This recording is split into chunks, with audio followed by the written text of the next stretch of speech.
I ask that the Congress declare that since the unprovoked and dastardly attack by Japan on Sunday, December 7th, 1941, a state of war has existed.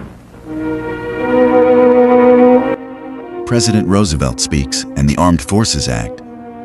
Naval Secretaries Knox and Forrestal put into effect war plans, previously prepared in the event of national disaster.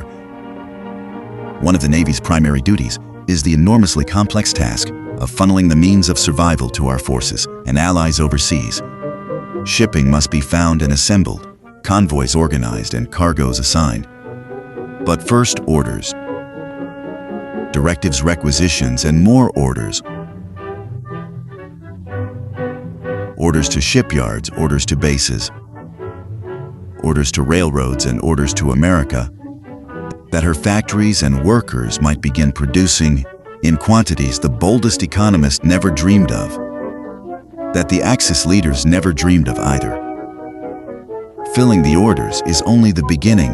The products must be sent soonest, for they will count most.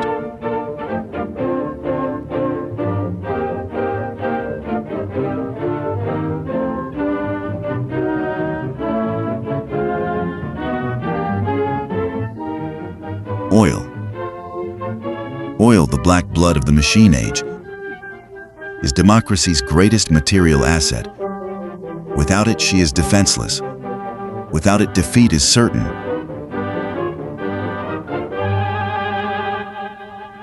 From a port in the Gulf of Mexico, a tanker sets out on her long voyage to England. But first she heads for New York, traveling along well-defined coastal convoy routes made necessary by daring German submarines, now operating off the very shores of the United States. From time to time, more ships are fed into the convoys that pass as key ports. Life on the tanker has none of the glamour of the grander ships. But unless the merchant sailors get their cargo across the ocean, the battleships will be useless. The carriers might as well be scuttled. She's a dowdy old girl, the tanker, but she's the queen of the convoys. Coastal convoys are organized into an interlocking system that operates like a railroad network. Ships are shuttled back and forth under maximum protection of local escort vessels and air cover from strategically located land bases. Navy peewees roam the air in predetermined patterns in the convoy areas, ready to warn the ships or attack the U-boats. But the wary subs are seldom sighted. Far more often, what the peewees spot is the work of the unseen enemy.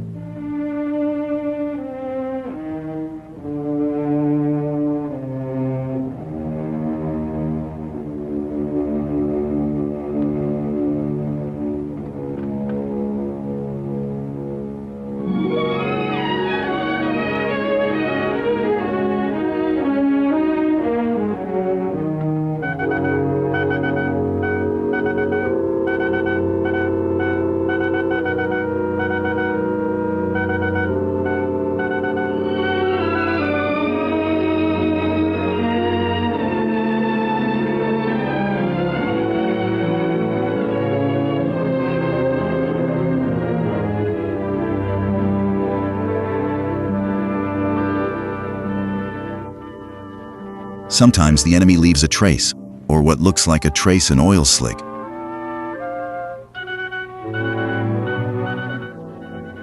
The warning goes out at once, and the smoke bomb marks the spot.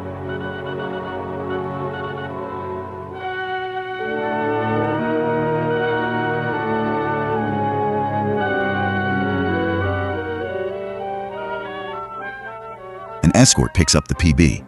Wise alert general quarters sound. Search for the enemy is on.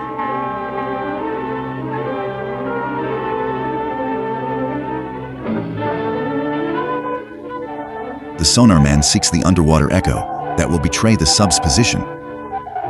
No response. False alarm.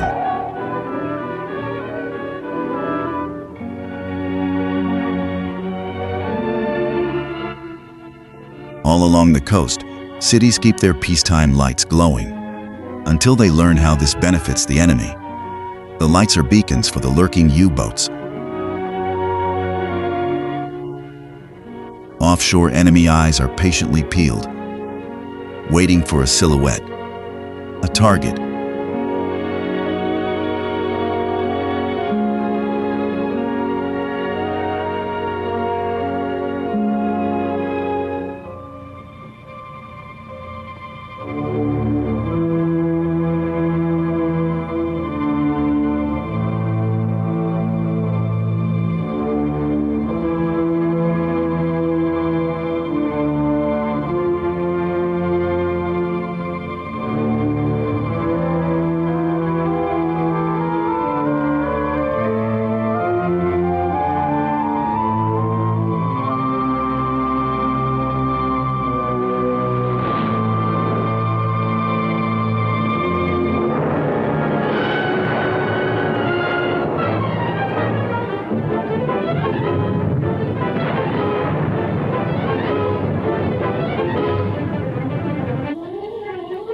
Prepare for target.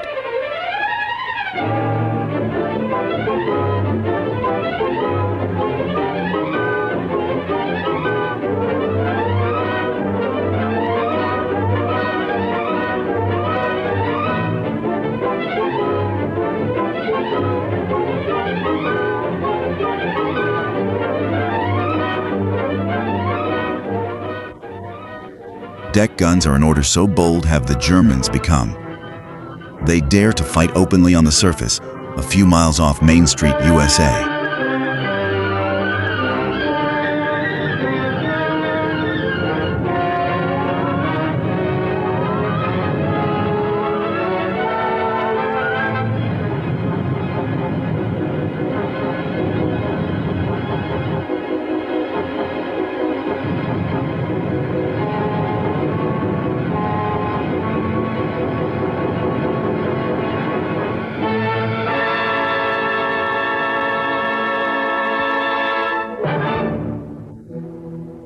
Dawn. The survivors have gone. The killers have fled. A few random traces in the indifferent sea show. A convoy has passed. A submarine has struck. The first leg of the voyage is almost over. New York, into whose harbor pours the wealth of North and South America, offers a temporary haven. Here the Gulfport tankers rest, waiting to be reassembled with other ships into a transatlantic convoy designated HX-0. Ships fill their empty holds with waiting cargo, stuffing them to the bursting point. Getting these supplies to their destination safely will be a dominating factor throughout the war. This is what the Battle of the Atlantic is all about.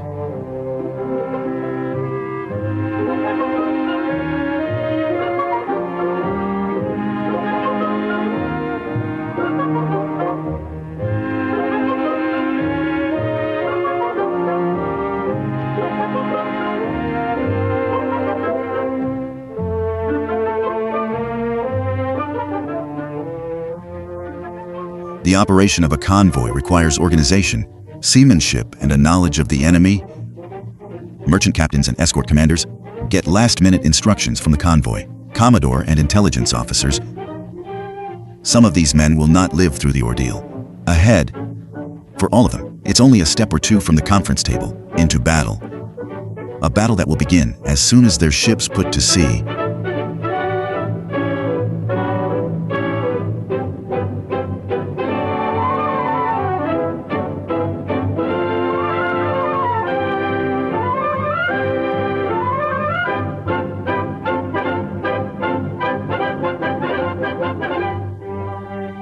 Nothing is left untried to give the convoys protection. From their Lakehurst, New Jersey base, the Navy's lighter-than airships cover the convoys that puts to sea. The stately blimps lolling overhead are a comfort and a reassurance to the sailors below as they head into the unknown.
The convoy's 50 or 60 ships, scattered across 30 miles of ocean, must be kept under constant coordinated control.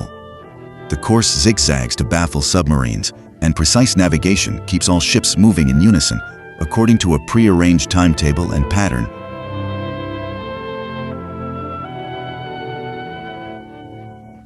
Meanwhile, the escorts act as watchdogs, with the aid of all the intricate new devices that science has added to war at sea. But there are not yet enough of them, leaving dangerous holes in the ring of protection. Around the convoy,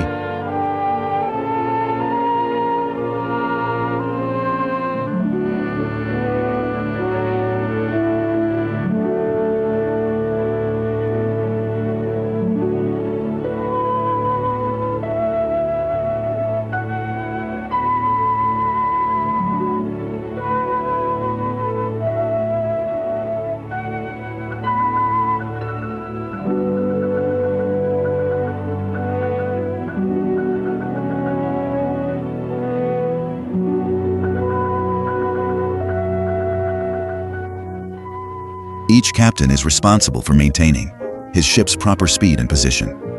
The strain of maintaining station never ceases. The ship that struggles behind is doomed. But for the sailors off duty, shipboard life takes a deceptively normal course until it is their turn to go on watch again.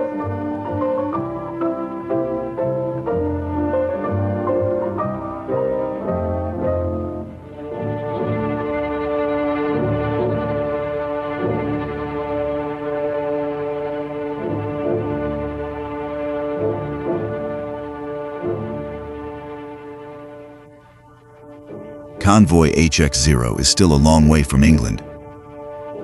As it heads into the perilous open spaces of the North Atlantic, the Royal Canadian Air Force furnishes coverage from bases in Newfoundland. Submarines can neither surface nor attack as long as aircraft are overhead.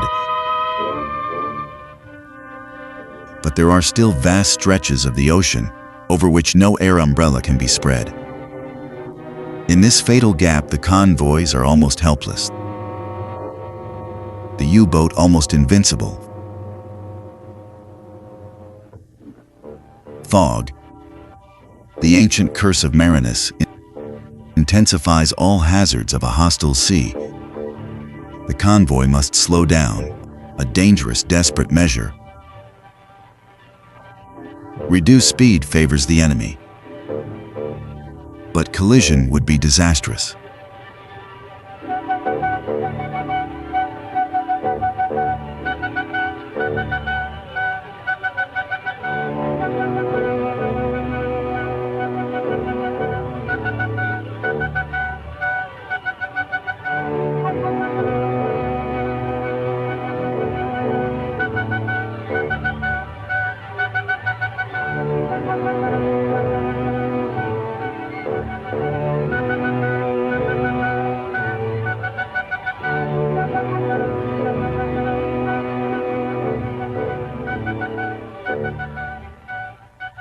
The men in the convoy, nerves raw and weary to the point of exhaustion, strain their eyes, their brains, their faith, but to no avail.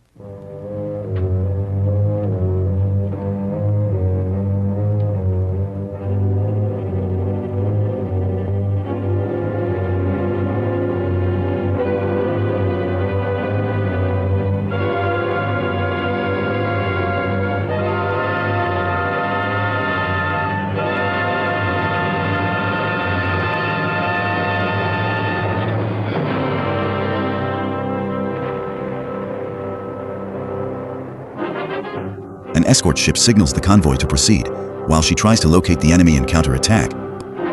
But the battle-wise German seamen know what to do. Submerge head for the bottom. Cut the engines. Sweat out the depth charges.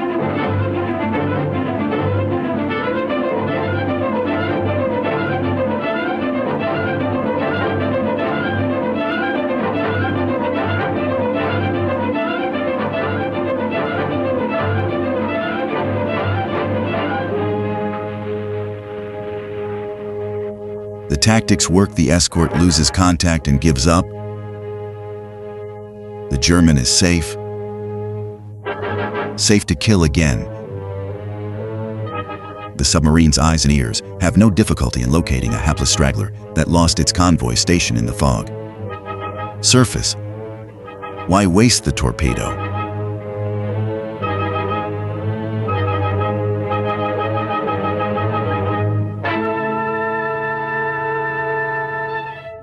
The ship's armed guard has pathetically little with which to resist, but they fight back with all they have, ship to sub, gun to gun.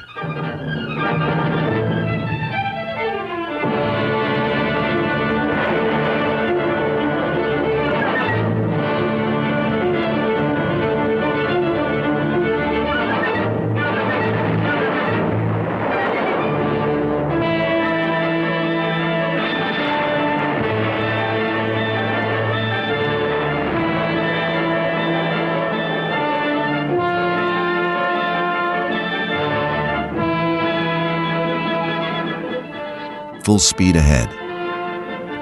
The hunt is still on.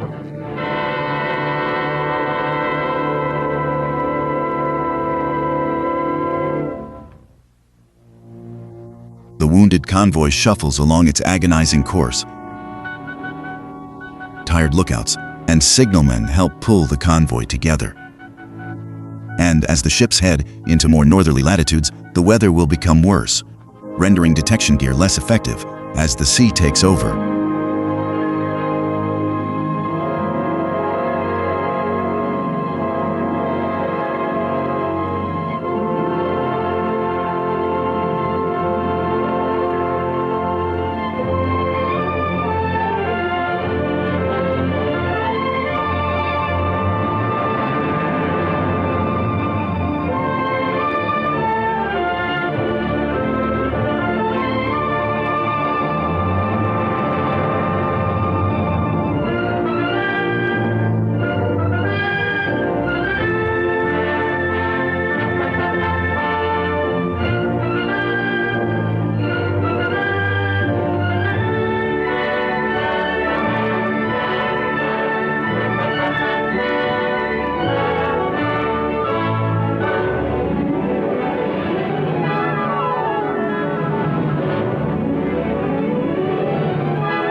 Calm seas are welcomed by all hands. Seasick sailors can hold up their heads. Those sore from the buffeting can relax. Everyone can dry out, all hands eat hot food again. Clear skies bring relief, and the men tend to forget the enemy. But their captains know this is folly. There is no safety in these waters. True, the convoy is closer to England, but it's also closer to German air bases. Now the enemy is over the ocean as well as under it. Scouting planes are constantly searching for Allied convoys, eager to spot one and radio its position, course, and speed back to base.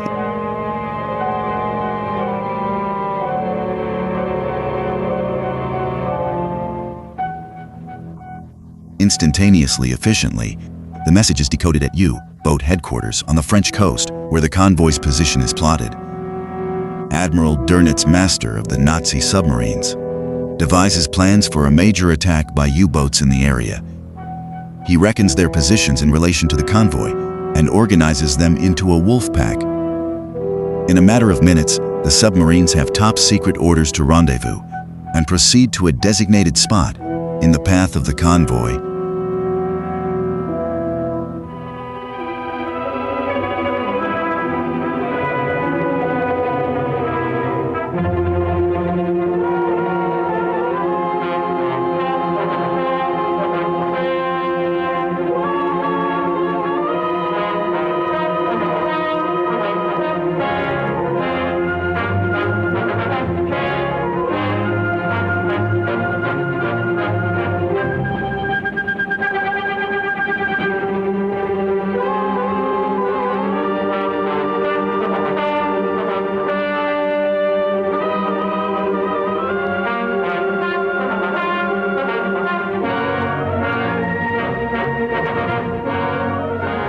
leader of the pack scans the horizon for the convoy. Interception is perfect. Prepare for submerge.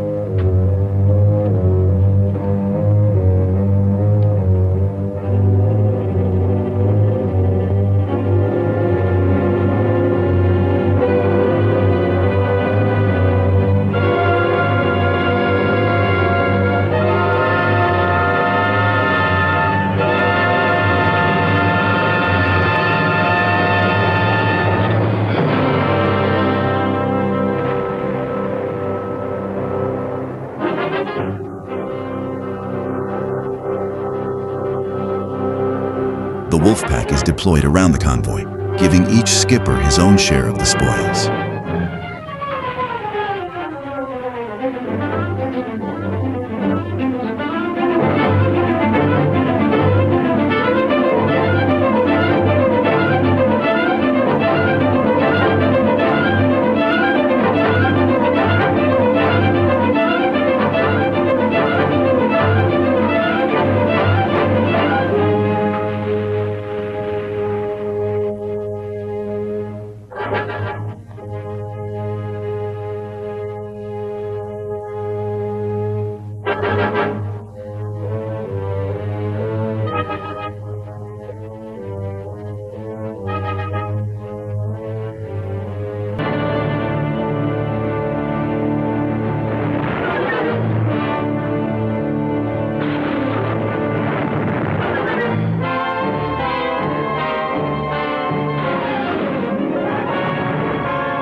The battle is over, the ships are sunk, the men are dead.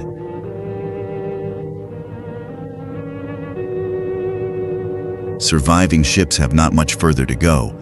The long voyage is almost over. England. Grim England to these sailors means victory.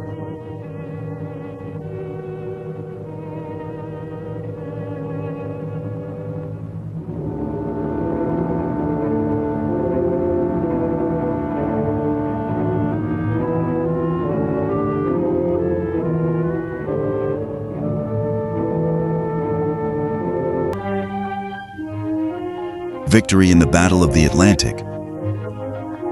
The men, some of the ships, some of them, the supplies, some of them get through to bring final victory a little nearer.